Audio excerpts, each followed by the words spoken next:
Police headquarters? Just a minute. I'll connect you with homicide. Homicide detail, Captain Harris. This is Lawrence French, manager of the Melody Theater. I wish you'd hurry right over here. What's wrong, Mr. French? Well, we're not sure yet. Looks like a murder. Who is it? One of our performers, a girl. I wish you'd hurry right over here and see what you can make of it. All right, I will. And, Captain. Yeah? Come to the stage door with as little noise as possible. The show's still on, and we want to avoid any excitement. All right, sir. Oh, Murphy. Yes, sir. Hey, Weaver. Yes, sir. You two men get your things. Flashlight, powder, camera. And Murphy. Yes, sir. Get a fingerprint outfit and meet me in front. Yes, sir. Where to, Captain? To the Melody Theater. Okay. Somebody has a nice little show all arranged for us.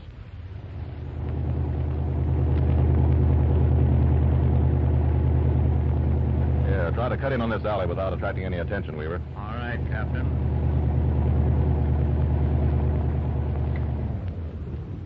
Yeah, that's good. Now, turn into the stage entrance here. All right. Now, come on. Don't make any noise. Watch these steps. Here, take this camera, Murphy. Okay. Are you the officers? Yes. Where's Mr. French? He's expecting you up front there in the dressing room. Oh, good. Anybody gone out by this door since he called us? No, sir. I've been on this door every minute. Yeah, all right, Pop. You stay on this door. If anyone tries to leave, call me or one of the boys here. You bet I will, sir. Come on, boys. Now, watch these ropes, Pap. You don't want to knock anything down. Yeah, pretty swell joint, isn't it? Yeah, all these lights blind me, though. Yeah, here we are. Hey, where's... You're the officer from headquarters? Yeah. In this dressing room right here. She's lying right over there. Stabbed in the back. Anything been moved? No, sir. I saw to that. Who's this fella? He was caught trying to slip out. His name is, Prince. What's your full name? Tom Prince. Know this girl? Yes. Yes, I know. I've been quite friendly with her, but I didn't do it. Do you hear? I didn't do it. Well, who says you did? This man here, French. Yeah, what about it, Mr. French? Well, the call boy tried to get this girl to answer for her second number, but there was no response. He opened the door and saw her lying on the floor with that knife in her back. He immediately called me. Yeah, wait a minute. Who is this girl? Her name is Marsh. Helen Marsh. She works in a knife-throwing act. It's a number 2 spot right now. She's supposed to make a quick change and stand in on an Oriental number. Did she go through her knife act tonight? Yes. And when the call boy called her for the Oriental number, she was dead, huh? That's right. How much time is consumed between the knife act and the Oriental number? Oh, about 10 minutes. And she could have been killed at any time during that 10 minutes, huh? That's right. Well, where does this man fit in? Mr. Prince has been one of Miss Marsh's admirers. He went with her quite steadily, I believe. Earlier this evening, they had some words, and Miss Marsh told him to leave. How'd you find that out? Oh, from the other actors. It's common knowledge. Backstage gossip, you know. I see. Now, what's your story, Prince? What he told you is true. I did go with Helen, Miss Marsh. I've gone with her for a month or so, nearly every evening. Well, earlier tonight, my brother told me that she'd come to him demanding money or she'd involve me in a scandal of some sort. I didn't believe him, and we both came to the theater before the show tonight to see her. I see. Your brother came with you? Yes, he made Miss Marsh admit she was only trying to work me for some money, and we both left just as Jose came in. Jose? Who's he? Jose Gonzalez, her partner in the knife-throwing act. Oh. Well, where did you and your brother go after leaving here? I had some passes, so we took in the show. He's still out there, I guess. You were seeing the show with him? Yes. Then how did we find you back here, with Mr. French telling us that you were caught trying to leave? Well, during the show, I got to thinking that maybe Helen had some reason for saying what she did.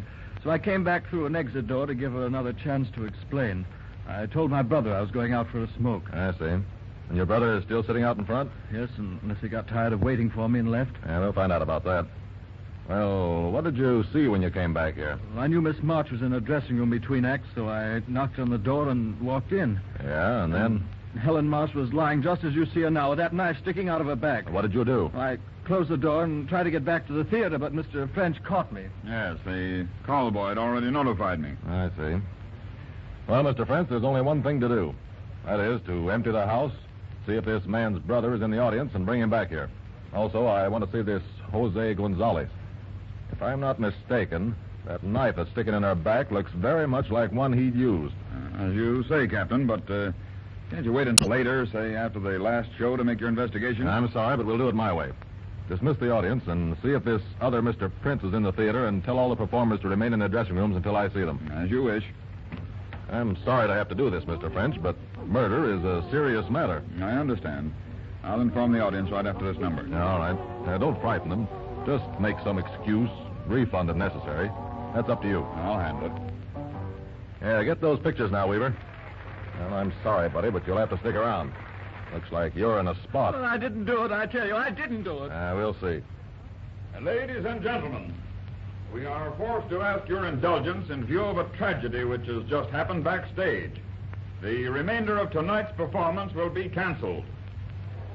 There's no reason for excitement. Those of you who wish may get the price of their seats refunded at the box office. If a Mr. Prince is in the house, brother of Mr. Tom Prince, he is wanted backstage. A little music, please, Temple.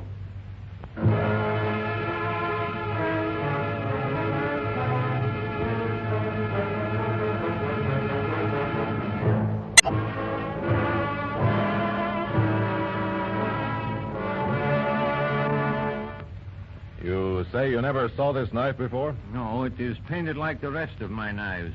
But this one is not like the rest. It does not have the balance. And as these other actors say, you were downstairs playing poker from immediately after your act until now, huh? Yes, I did not know of this until I am told. All right, you can go. Dismiss the rest of the cast, too, French. I'm through with them. Yes, Captain. Oh, see who it is. Where's my brother? What has happened to my brother? Now, wait a minute. Who said anything had happened to your brother? Well, it was announced that there had been a tragedy backstage. My brother has not returned to his seat. Oh, you're Tom Prince's brother? Yes, I am Dr. Prince. Did you know that your brother was coming backstage? No. He told me he was going out for a smoke. Where is he? What's happened to him? Nothing has happened to him. He's right in the next room. But Dr. Prince, it looks very much like your brother is in a jam. Jam? What sort of a jam? Helen Marsh was found dead in the next room. Dead? Yes. And we suspect your brother of the murder. Why, that's impossible. Ridiculous. Nevertheless, it looks bad for him. Mr. French here found him trying to sneak out. Who is Mr. French? This gentleman in the tuxedo. He's the manager of the theater. Oh. May I see my brother? Yeah, sure. Yeah, get him, Weaver. Yes, sir. John, I'm glad you're here. They've got me in an awful mess. Now, brace up, John. I want you to answer just one question. Did you kill Helen Marsh? Oh, no, for heaven's sake. No, don't you believe me either? Yes, Tom, I believe you. Well, I'm sorry, Dr. Prince, but I don't. I'll have to take him down for questioning. May I see the body? I'm a physician, you know. I guess it'll be all right. In here. There. Stabbed. Yeah. What's more, she was stabbed while facing her killer. How do you know that? By the position of the knife. It was driven into her body by a left-handed man who reached over her right shoulder and drove the knife home. My brother is right-handed. Yeah, I know, but that doesn't prove anything. It is a point, though. You mind if I turn the body over? No, I guess not. We have all our pictures. All right, give me a hand here. Yeah, that's it. Yeah. She was a good-looking woman, wasn't she? Yes, but terribly unscrupulous. I'm rather inclined to agree with Schopenhauer that women are an unscrupulous race. Schopenhauer? Well, who's he? Oh, you probably wouldn't know him. He's an old philosopher. Like Napoleon, huh? Well, hardly. Look at this. What'd you find, Doctor? I don't know exactly.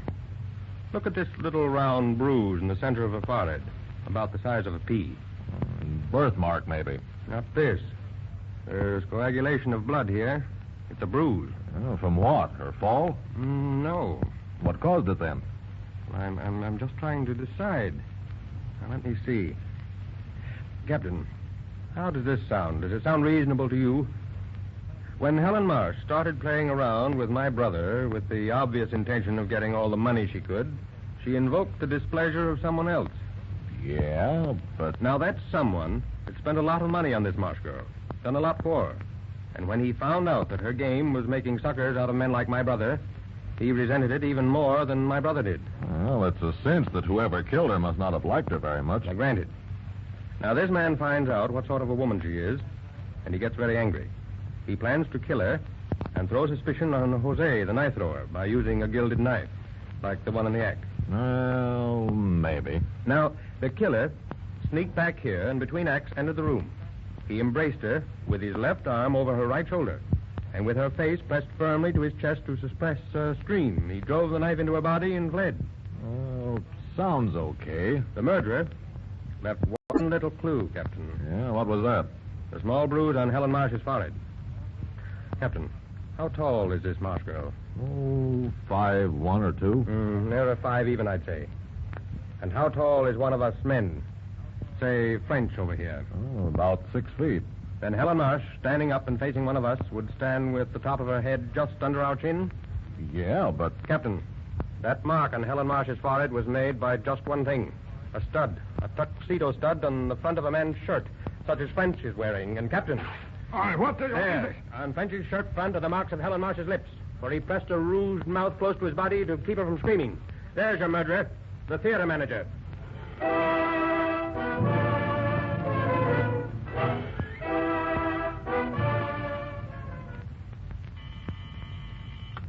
Police headquarters. All right, Captain.